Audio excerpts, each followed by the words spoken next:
अमावस्या की रात थी। पूरा आसमान काला पड़ा था। चांद कहीं दिखाई नहीं दे रहा था।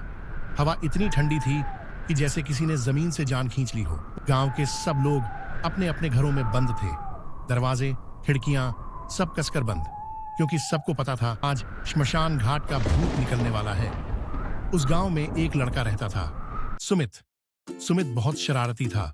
उसे हमेशा अपनी दादी से डरावनी कहानियां सुनने का शौक था। एक दिन दादी ने कहा, बेटा सुमित, कभी अमावस्या की रात में श्मशान मत जाना, क्योंकि उस रात वहां भूत घूमता है। सुमित हंसने लगा। दादी, भूत कुछ नहीं होता, लेकिन अंदर से उसे भी थोड़ा डर लग रहा था।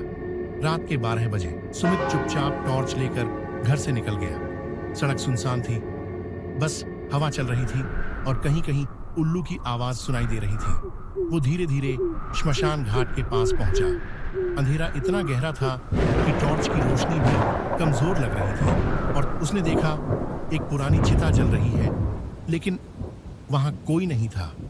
सुमित ने धीरे से आवाज दी, कौन है वहां? कोई जवाब नहीं आया, बस हवा और राख उड़ने की आवाज आ रही थी।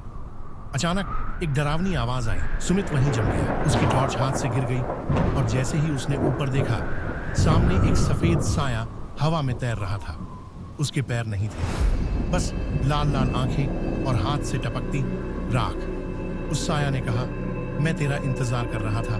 सुमित पीछे हटने लगा, पर वो साया उसके सामने ही आ गया। चारों तरफ अंधेरा छा गया। हवा अचानक रुक गई और फिर सुमित जोर से चीख। सुबह जब गांव वाले वहां पहुंचे तो उन्होंने देखा सुमित जिंदा था, पर उसकी आंखें बिल्कुल सफेद हो चुकी थी।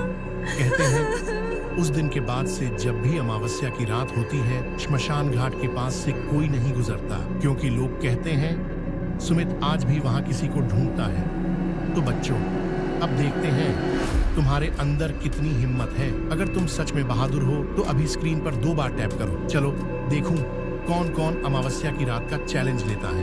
अगर तुमने ये कहानी बिना डरे सुन ली है तो तुम सच में बहुत बहादुर हो। अब एक काम करो, इस वीडियो को लाइक कर दो और हमारे चैनल सब्सक्राइब कर लो, क्योंकि अगर तुमने नहीं किया तो अगली अमावस्या की रात सुमित खुद तुम्हारे सपनों में आएगा।